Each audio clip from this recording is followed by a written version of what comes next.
Welcome back. Karachi میں پھر ہلاکتوں کا دور دورہ ہے۔ پچھلے 3 دنوں میں 30 ہلاکتیں ہوئی ہیں، جبکہ پچھلے 25 دنوں میں 125 کے قریب ہلاکتیں ہو چکی ہیں۔ ہلاک ہونے والوں کو یہ پتہ نہیں ہے کہ انہیں کس جرم میں موت کے گھاٹ اتارا جا رہا ہے، اور اس میں سے کثیر تعداد ایسے لوگوں کی ہے جو روزمرہ کی اپنی روزی کماتے ہیں اور کراچی کے غریب شہری تصور کیے جاتے ہیں۔ ٹارگٹ لگا کے ان کو ہلاک کیا گیا ہے۔ ان میں سے کئی لوگ ایسے ہیں جن کا تعلق مختلف سیاسی جماعتوں سے ہے۔ ایک بار پھر متحدہ قومی موومنٹ اور صوبہ سندھ کے وزیر داخلہ ذوالفقار مرزا کے درمیان تند و تیز جملوں کا تبادلہ ہوا ہے، لیکن کراچی میں قتل و غارت کی وجہ سے کاروبار ایک بار پھر متاثر ہوا ہے اور شہریوں کی جان ایک بار پھر خطرے میں ہے۔ شہر کی زندگی پر اثر پڑا ہے اور شہر کی جو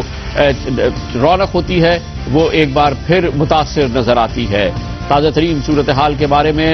معلومات حاصل کرتے ہیں اور اس کے لیے جوائن کریں گے جیو نیوز کے سینئر کورسپونڈنٹ افضل ندیم ڈوگر۔ جی افضل ندیم صاحب، اس دفعہ جو ہلاکتیں ہوئی ہیں اس میں انداز کیا تھا؟ کس انداز سے قتل کیا گیا اور جن کو موت کے گھاٹ اتارا جا رہا تھا روزانہ کئی لوگوں کو، یہ بیچارے کون لوگ تھے؟ جی کامران صاحب، اس میں جو ہلاکتیں ہوئی ہیں اس میں تمام کے تمام بے گناہ لوگ تھے، اور کوئی اس میں سیاسی کارکن بھی ایکا دکا جو ہے وہ اس میں نشانہ بنے ہیں، لیکن جو گزشتہ 2 روز کے دوران ایک ٹرینڈ چینج ہوا اس میں۔ پہلے تو فائرنگ کے واقعات ہوتے تھے، ہوائی فائرنگ کے ساتھ جن کو دفاتر پر فائرنگ کی جاتی تھی، لیکن گزشتہ 24 گھنٹے کے دوران جو ہم نے دیکھا کہ اس میں دستی بم استعمال کیے گئے، دفاتر کو نشانہ بنایا گیا اور ان کے دفاتر پر فائرنگ کی گئی، جس کے نتیجے میں جو زیادہ تر لوگ مرے ہیں اس میں سیاسی ورکر بھی تھے، لیکن بے گناہ شہری ہلاک ہوئے ہیں اس میں، اور کوئی اس میں جو بڑے لیول پہ کوئی ایسی وہ نہیں سامنے آئی تھی۔ آج ایک ہلاکت ہوئی، اس کے بعد شہر کے مختلف علاقوں میں جو تھے ہوائی فائرنگ اور دیگر سلسلہ جو تھا وہ کاروبار وغیرہ بند رہا۔ اچھا یہ بتائیے گا کہ یہ بھی اطلاع تھی کہ ان پچھلے 20-25 دنوں کے دوران کئی بار بوری میں بند لاشیں ملی، جو کہ اس سے پہلے کراچی میں ہیبت ناک واقعات ہوتے تھے؟ جی کراچی کا ایک ٹرینڈ رہا تھا بوری میں بند لاشیں ملنے کا، اس میں پچھلے تقریباً 21-22 دن میں جو مارچ کے 22 دن تھے اس کے اندر بھی رہا، لیکن پچھلے 2 دن تھے اس کے اندر بھی بوری میں بند لاشیں بھی ملی ہیں، جب زیادہ تر جو اغوا کر کے قتل کرنے کے واقعات بھی اس دفعہ ہوئے ہیں، جو کہ لیاری اور پاک کالونی اور ان علاقوں میں جو تھے لوگوں کو اغوا کر کے قتل کرنے کے واقعات بھی ہوئے تھے، لیکن جو بنیادی طور پر کوئی کمی ہم نے نہیں دیکھی ہے کہ اس عرصے میں بھی کوئی اس طرح کا ہوا ہو، لیکن زیادہ تر جو واقعات ہوئے وہ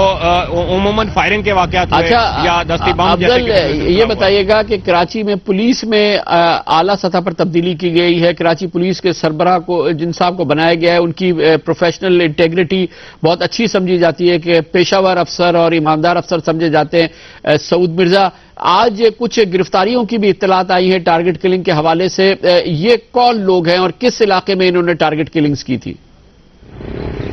کامران صاحب، جو آج انہوں نے 3 گرفتاریاں دکھائی ہیں، پہلے تو تبدیلی کی بات تھی کراچی میں، اس سے پہلے ہم لوگ کچھ تعلق رابطہ جہاں پولیس کراچی میں جو حالات ہوتے تھے اس کے پیش نظر ہم رابطہ کرتے تھے، تو پولیس افسران سے رابطہ ہوتا تھا، سی سی پی او کراچی پہلے تھے ابھی آئی جی ہیں، ان سے رابطہ ہوتا تھا، لیکن اس پہ جو سچویشن ہوئی اس میں کوئی بات کرنے والا نہیں تھا۔ آج جو گرفتاریاں اچانک پریس کانفرنس ایک ہوئی تو اس میں سی آئی ڈی کے حوالے سے گرفتاریوں کا سی سی پی او کراچی جو انہوں نے بتایا، لیکن اس میں ہم نے دیکھا کہ صرف ایک چیز کو انہوں نے فوکس رکھا کہ ایک علاقے سے مدثر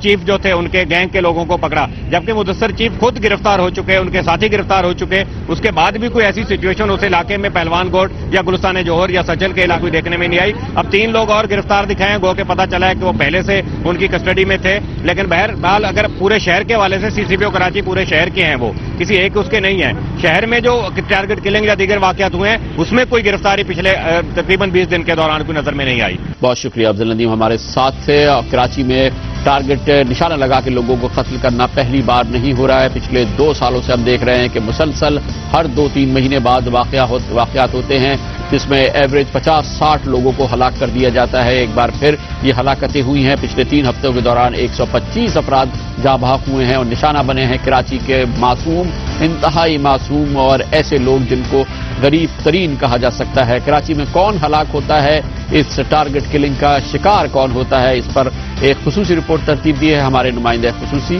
سید عارفین نے۔ ملک کے سب سے بڑے اور تجارتی مرکز کراچی میں زندگی موت کے حصار میں نظر آتی ہے۔ کراچی میں انسانی جان کی قیمت 45 روپے، مطلب ٹارگٹ کلنگ میں سب سے زیادہ استعمال ہونے والے ہتھیار 9mm کی پسٹل کی گولی 45 روپے میں مل جاتی ہے۔ روشنیوں کا شہر عروس البلاد کہلانے والا کراچی ہر روز اپنے کئی چراغوں کو بجھتا دیکھتا ہے۔ انسانیت کی صفات سے محروم مگر انسان کا لبادہ اوڑھے درندے اس شہر کے امن کو تباہ کرنے کے درپے ہیں، اور آخر کیا قصور ہے ان سینکڑوں معصوموں کا جو گھات لگا کر قتل کر دیے جاتے ہیں۔ پولیس کے اعداد و شمار کے مطابق 2011 کے ابتدائی دنوں میں 366 لوگوں کی جانیں لی گئیں، جس میں سے 92 لوگوں کی ٹارگٹ کلنگ کی گئی۔ 2010 میں 1650 افراد ہلاک کیے گئے، جن میں سے 373 افراد کی ٹارگٹ کلنگ کی گئی۔ 2009 میں 1083 انسانوں کو موت کے گھاٹ اتار دیا گیا، جس میں 160 افراد کو چن چن کا نشانہ بنایا گیا۔ 2008 میں 1142 لوگوں کو ہلاک کیا گیا، جس میں 104 افراد کو ٹارگٹ بنا کر مارا گیا، اور اب صورتحال میں بہتری صرف جاگتی آنکھوں کا خواب معلوم ہوتی ہے۔ 2011 کے 79 دنوں یعنی 20 مارچ تک 92 لوگوں کی ٹارگٹ کلنگ کی گئی۔ ان میں سے 29 افراد کی روحیں آج بھی اس جواب کی متلاشی ہوں گی کہ آخر ان کے جسم سے ان کا رابطہ کیوں ختم کیا گیا۔ گزشتہ سال ٹارگٹ کلنگ میں مارے جانے والے 373 افراد میں سے 155 معصوم لوگوں کی زندگی کی کتاب صرف اور صرف لسانی بنیادوں پر بند کی گئی، جبکہ 54 افراد کے بارے میں ابھی تک یہ طے نہیں کیا جا سکا کہ ان کو کیوں مارا گیا۔ ماؤں کی آغوش میں پلنے والے ان کے جگر کے ٹکڑوں کو نہیں معلوم کہ وہ کیوں وحشی بھیڑیوں کا شکار بن رہے ہیں۔ تو وہ تو دونوں گروپوں کا اسکور سیٹلنگ کا مسئلہ ہوتا ہے۔ ایک گروپ کے بندے مارے گئے، ہاں تو وہ یہ کوشش کرتے ہیں کہ ہم بھی دوسرے گروپ کے بندوں کو مار لیں، تو وہ اسکور سیٹلنگ میں جو ہے وہ نمبر ان کے بڑھتے جاتے ہیں۔ امید کی جا رہی تھی کہ متحدہ قومی موومنٹ اور حکومتی جماعت پاکستان پیپلز پارٹی میں مفاہمت کے بعد شہر کے باسی سکھ کا سانس لیں گے، لیکن 15 مارچ کو ہونے والی کامیاب مذاکرات کے بعد شہر میں ٹارگٹ کلنگ کے نتیجے میں اب تک 21 لوگ مارے جا چکے ہیں۔ میں کس کے ہاتھ پہ اپنا لہو تلاش کروں، تمام شہر نے پہنے ہوئے ہیں دستانے۔ شہر میں ہونے والی سیاسی اور فرقہ وارانہ ٹارگٹ کلنگ کے لیے تو فوراً پولیس کی تحقیقاتی ٹیمیں تشکیل دے دی جاتی ہیں اور معاوضے کا اعلان بھی کر دیا جاتا ہے، لیکن سینکڑوں غریب گھروں کے واحد کفیل موت کی نیند سلا دیے گئے، مگر ان کے قاتلوں کو آج تک گرفتار نہیں کیا گیا۔ کسی بھی حکومتی ذمہ دار نے آج تک ان کے گھروں پر جا کر ان کے زخموں پر مرہم نہیں رکھا اور نہ کسی مالی معاونت کا اعلان کیا۔ کیا ان کا قصور یہ ہے کہ وہ کسی سیاسی یا مذہبی تنظیم سے تعلق نہیں رکھتے تھے؟ آپ صحیح کہہ رہے ہیں کہ جو ہائی پروفائل کیس ہوتا ہے تو اس کے لیے تو مقصد ہے کہ بڑی ٹیم بنتی ہے، اور اس کی بڑی ٹیم بننے کا فائدہ یہ ہوتا ہے کہ جب وہ ملزم کوئی پکڑا جاتا ہے تو وہ ملزم جو ہے تو اس نے تو ہر قسم کا کرائم کیا ہوتا ہے، وہ تو موبائل چھیننے سے لے کے اوپر تک جو مرڈر تک اور ٹارگٹ کلنگ تک وہ بتاتے ہیں کیسز۔ اس میں عام لوگوں کے کیسز جو ہے جو جیسے میں پہلے بتا چکا، جو ایک گروپ میں بندہ اگر مارا گیا دوسرے گروپ اس کو سیٹل کرنا ہے تو وہ بھی کیسز میں ورک آؤٹ ہو جاتے ہیں۔ نو ڈاؤٹ ایک ہائی پروفائل جب کیسز ہوتے ہیں تو وہ ان کی ایک اس طرح کی ذرا ایک امپورٹنس ہوتی ہے کہ وہ ایک بڑا ایک ہائی پروفائل جو ہے وہ جو ٹارگٹ ہوا ہے، تو اس لحاظ سے تو میرے خیال میں ہے، مگر اگر آپ اس طرح کہیں گے کہ یہ وہ ہمارے لیے امپورٹنٹ نہیں ہے تو میں نہیں سمجھتا ہوں کہ یہ درست ہے۔ ظاہر ہے پولیس کی جانب سے 80 سے زائد ٹارگٹ کلرز کو گرفتار کیا گیا، جن کے بارے میں دعویٰ کیا جاتا ہے کہ ان کا تعلق مختلف سیاسی جماعتوں سے ہے۔ 60 ٹارگٹ کلرز میرے پاس ہیں، سب سے بڑے میں بڑی پولیٹیکل پارٹی کراچی کی 26 ٹارگٹ کلر ان کے ہیں۔ جوائنٹ انٹروگیشن رپورٹس ہیں جس میں ISI, IB, military intelligence, CID, police, rangers سب کے ریپرزینٹیٹیوز ہوتے ہیں۔ حکومتی ذمہ دار بارہا یہ بات کہہ چکے ہیں کہ ان ٹارگٹ کلرز کو میڈیا کے سامنے لایا جائے گا، لیکن نہ جانے کیوں وہ ایسا کرنے سے کتراتے ہیں۔ میڈیا کے سامنے دیکھیں نام اور ان کے جو شکلیں ہیں اور ان کے وہ تو ڈسکلوز ہم کر سکتے ہیں، ذرا وہ کر دیے گئے ہیں، مگر آپ یہ کہیں کہ ہم یہ